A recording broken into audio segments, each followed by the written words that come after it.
လေမာကိုချစ်ရတဲ့သူတရားကိုဆုံးရှုံးအောင်မကြောက်တဲ့စိတ်နဲ့ကတ်တွယ်နေခဲ့ပူပါတယ်။ဒါပေမဲ့နေက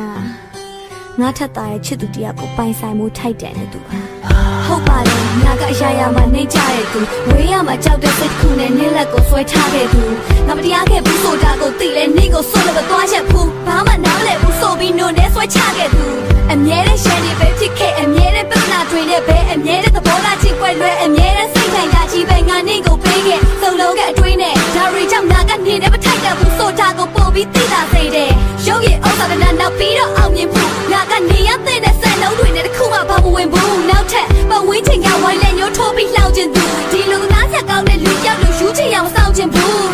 မခေါ်ပါနဲ့ငါနေနဲ့ဖယ်သိတော်ပါမလဲမပြောရလဲတော့ရမှနေပြီးငါနေပြောပါမယ်ငွေတော်ရနဲ့ကောင်းကင်ကိုစကားပြောဖို့အဖို့ပေါ်ထားတယ်ဟိုးမြင်ရရှင်ညကိုကြည့်ပြီးငါပြောပါ